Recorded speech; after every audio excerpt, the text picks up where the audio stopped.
As you have seen, views can help us simplify our queries. But there are a couple more benefits to using views that I want to briefly talk about. The second benefit is that views can reduce the impact of changes to your database design. What do I mean by that? Well, imagine you have 10 queries written on top of the invoices table.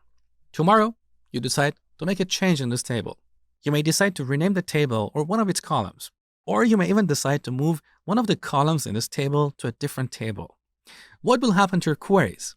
You'll have to come back and fix all those queries that reference this table. Now, what if I told you that you are not allowed to write any queries against this table?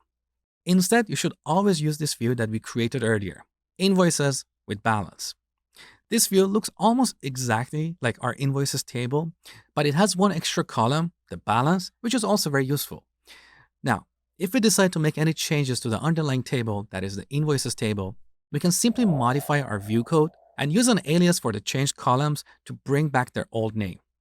Or if we move one of these columns to a different table, we can join the invoices table with that table and bring back that column.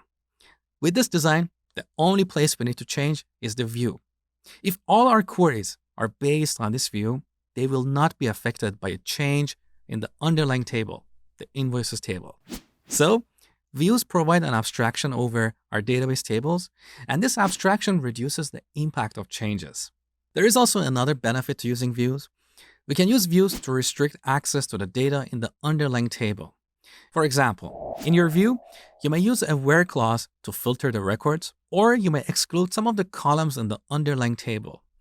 If you remove direct access to the table, users can only update data through your views, and they won't be able to modify the value of a certain column or modify the rows that are not returned by your view.